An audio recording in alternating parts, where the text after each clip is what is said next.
अटल बिहारी वाजपेयी की जन्म शताब्दी पर जेपी नड्डा के आवास पर एनडीए नेताओं की बैठक में सुशासन और राजनीतिक मुद्दों पर चर्चा की गई। अमित शाह और चंद्रबाबू नायडू भी मीटिंग में शामिल हुए।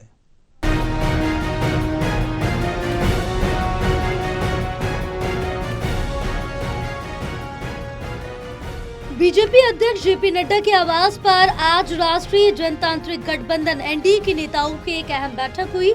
ये बैठक पूर्व प्रधानमंत्री अटल बिहारी वाजपेयी की जन्म शताब्दी के मौके पर आयोजित की गई थी। बैठक में केंद्रीय गृह मंत्री अमित शाह, तेलुगु देशम पार्टी के अध्यक्ष और आंध्र प्रदेश के मुख्यमंत्री चंद्रबाबू नायडू, जनता दल के नेता और केंद्रीय मंत्री राजीव रंजन सिंह जैसे नेता शामिल हुए। एनडीए की बैठक में अपना दल के अध्यक्ष और केंद्रीय मंत्री अनुप्रिया पटेल, इसके अलावा जनता दल के नेता और केंद्रीय मंत्री एचडी कुमारस्वामी भी मौजूद रहे। बिहार के हिंदुस्तानी आवाम मोर्चा के नेता जीतन राम मांझी, जो मोदी सरकार में मंत्री भी है, राष्ट्रीय लोक मोर्चा आरएमएल के अध्यक्ष उपेंद्र कुशवाहा, राज्यसभा सांसद और भरत धर्मजन सेना के अध्यक्ष तुषार वेल्लापल्ली भी बैठक में मौजूद थे।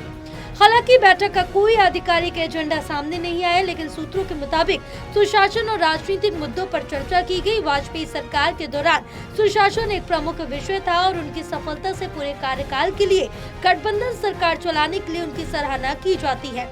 बैठक के बाद जेपी नड्डा ने अपने सोशल मीडिया पोस्ट में बताया, नई दिल्ली में आज एनडीए नेताओं की बैठक में हिस्सा लिया। प्रधानमंत्री नरेंद्र मोदी के दूरदर्शी नेतृत्व में भारत ने अभूतपूर्व उपलब्धियां हासिल की है और वैश्विक महाशक्ति के रूप में अपनी स्थिति स्थापित की। एनडीए सरकार विकसित भारत @2047 की दिशा में काम करने को तैयार है, जो सभी के लिए एक उज्जवल और अधिक समृद्ध भविष्य सुनिश्चित करेगी। बैठक के बाद निषाद पार्टी के प्रमुख संजय निषाद ने कहा कि ये बैठक वाजपेयी की जन्म शताब्दी के मौके पर एनडीए नेताओं की अनौपचारिक बैठक थी। उन्होंने बताया, हमारे भविष्य की रणनीति साथ मिलकर आगे बढ़ने की है। हमें आने वाले सभी चुनावों में एकता दिखानी है और हरियाणा और महाराष्ट्र विधानसभा चुनावों में बीजेपी की जीत पर सभी ने बधाई दी।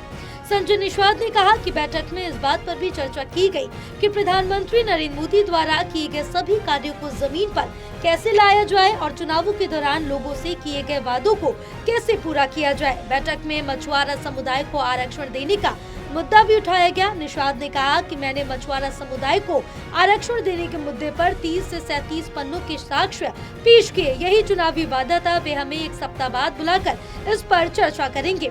आगामी बैठक में एनडीए गठबंधन ने एक साथ चुनाव कराने पर ध्यान केंद्रित किया, जिसमें सभी घटक इस प्रस्ताव का समर्थन कर रहे। इस संदर्भ में एक संयुक्त संसदीय समिति का गठन किया गया और इसकी बैठक जनवरी 8 को होने की उम्मीद है। National desk report, total news.